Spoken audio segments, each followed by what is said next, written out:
एक सिंपल सा रूल जो हमारे टीचर हमको बचपन से सिखाते हुए आ रहे हैं कि जब तक आप इनपुट नहीं दोगे तब तक आपको आउटपुट नहीं मिलेगा। जब तक आप मेहनत नहीं करोगे तब तक आपको उस चीज़ का रिजल्ट नहीं मिलेगा। अगर इसी चीज़ को हम और भी साइंटिफिक टर्म में समझाएं तो साइंटिस्ट ये कहते हैं कि जब तक कॉज नहीं होगा तब तक हमको किसी चीज़ का अफेक्ट देखने को नहीं मिलेगा। मतलब कॉज और अफेक्ट दोनों आपस में जुड़े हुए हैं, जिसको हमारे वैज्ञानिक कॉजेलिटी बोलते हैं। अब वीडियो में आगे बढ़ने से पहले सबसे पहले मैं आप सबको थैंक यू बोलना चाहता हूँ कि आप सब लोग हमारे साथ लगभग 6 सालों से जुड़े हुए हो और आप लोगों के कंट्रीब्यूशन की वजह से हमने रिसेंटली 5 लाख सब्सक्राइबर के बड़े माइलस्टोन को अचीव किया है, जो कि वाकई में एक काफ़ी बड़ा नंबर है। एंड आई होप आप सब मेरे साथ आगे भी ऐसे जुड़े रहेंगे। So guys thank you very much. I hope हम 1 मिलियन सब्सक्राइबर के माइलस्टोन को भी जल्दी अचीव कर लें। एंड हाँ, आगे आप इस चैनल पर किस टाइप की डिफरेंट वीडियोस को देखना चाहते हो नीचे कमेंट सेक्शन में लिखकर ज़रूर बताइएगा। तो अब वीडियो में आगे बढ़ते हैं। तो किसी चीज़ का अफेक्ट हमेशा उसके कॉज पर डिपेंड करता है। अलग अलग कॉज हमको अलग अलग अफेक्ट देते हैं और अलग अलग अफेक्ट कॉज की इनिशियल कंडीशन पर डिपेंड करते हैं। इसका सबसे अच्छा एग्जाम्पल है क्योस थ्योरी। बट यहाँ पर हमारे सामने क्वांटम फिजिक्स भी है, जो कि स्टैंडर्ड फंडामेंटल रूल से थोड़ी डिफरेंट है, क्योंकि क्वांटम फिजिक्स में आप स्टार्टिंग पॉइंट को आर्बिट्ररी प्रिसीजन के साथ नहीं बता सकते। हमेशा आपके सिस्टम की सर्टेन प्रॉपर्टीज़ में अनसर्टेनिटी होती है। यहाँ पर कोई भी डिटर्मिनिस्टिक एंड परफेक्टली प्रेडिक्टेबल वे नहीं है जो कि ये डिफाइन करे कि आपका सिस्टम टाइम के साथ कैसे इवॉल्व होगा। तो जब भी क्वांटम फिजिक्स की बात होती है तो हम हमेशा उसमें प्रोबेबिलिटीज़ को कैलकुलेट कर रहे होते हैं।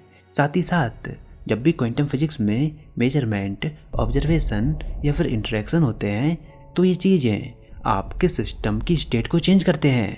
अब ये स्टेट चेंजिंग बिहेवियर कैसे इमर्ज होता है, ये सदियों से एक डिबेट का सब्जेक्ट बना हुआ है और इस डिबेट के आंसर के लिए हमारे पास कई सारे इंटरप्रिटेशन रहे हैं। मान लीजिए अगर हम श्रोडिंगर कैट के केस में अगर हम एक बिल्ली को एक बॉक्स में बंद करें जिसके अंदर एक सिंगल रेडियो एक्टिव एटम मौजूद है, तो अगर एटम डिके हो जाता है तो पॉइजन रिलीज हो जाता है और कैट इस पॉइजन को खाकर मर जाती है। बट अगर एटम डिके नहीं होता तो पॉइजन भी रिलीज नहीं होता और वो कैट जिंदा रहती है। दरअसल इस एनालॉजी ने श्रोडिंगर को काफ़ी ज़्यादा परेशान किया, क्योंकि कॉज एंड इफेक्ट रूल के अनुसार या तो बिल्ली जिंदा रहेगी या तो बिल्ली मर जाएगी, या तो पॉइजन रिलीज होगा या फिर वो रिलीज नहीं होगा। बट उनके सामने परेशानी उस केस में थी जब वो मेजरमेंट नहीं ले रहे थे, जब वो ऑब्जर्वेशन ना करें। इस केस में क्वांटम फिजिक्स हमको ये कहती है कि वो कैट अपने सुपरपोजिशन स्टेट में होगी। मीन्स एक ही टाइम में वो कैट जिंदा भी होगी और मरी हुई भी होगी।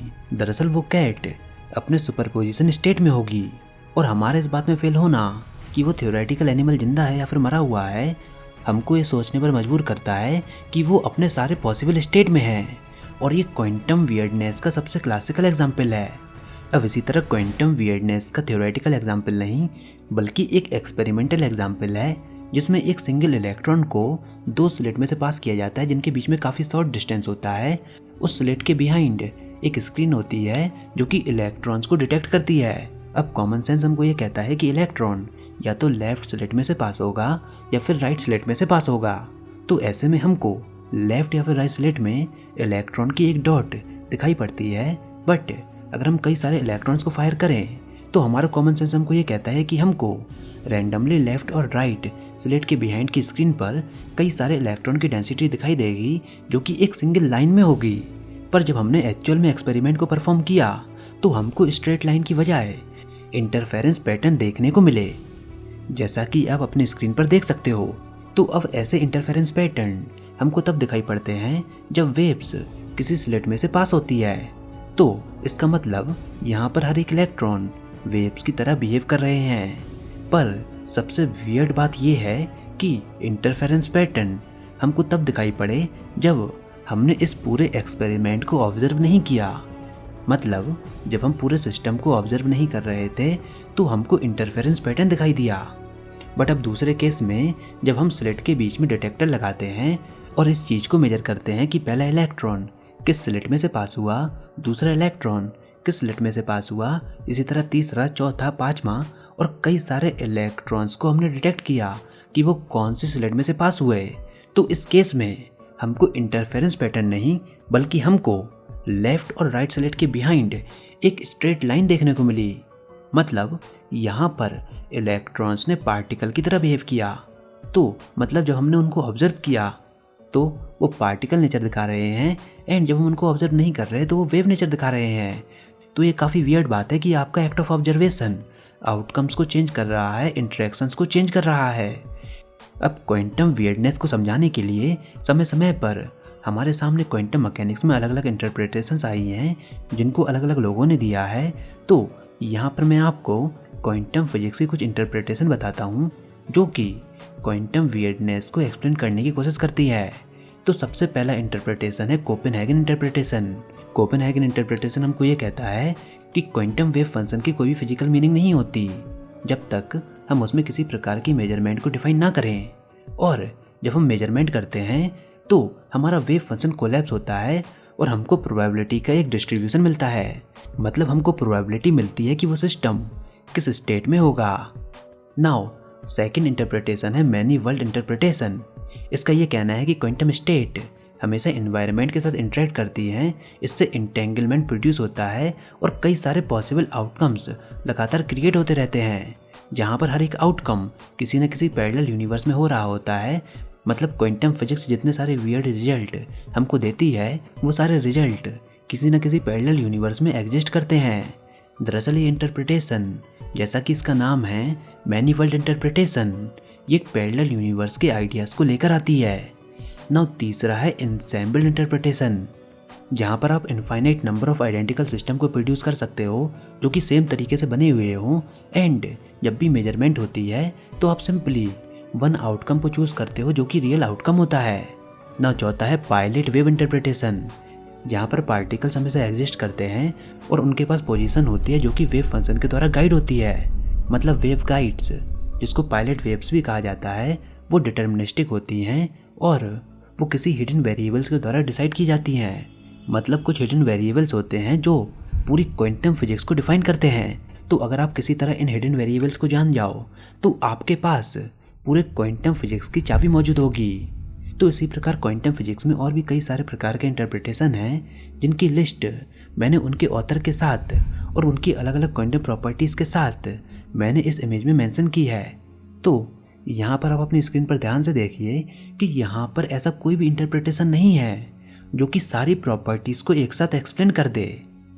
अब इन सब के बावजूद भी फिजिसिस्ट, फिलोसफर और कई सारे स्टूडेंट्स इन अलग अलग इंटरप्रिटेशंस के बारे में आर्ग्यू करते हैं, भले ही इन इंटरप्रिटेशंस की अलग अलग फिजिकल मीनिंग हो।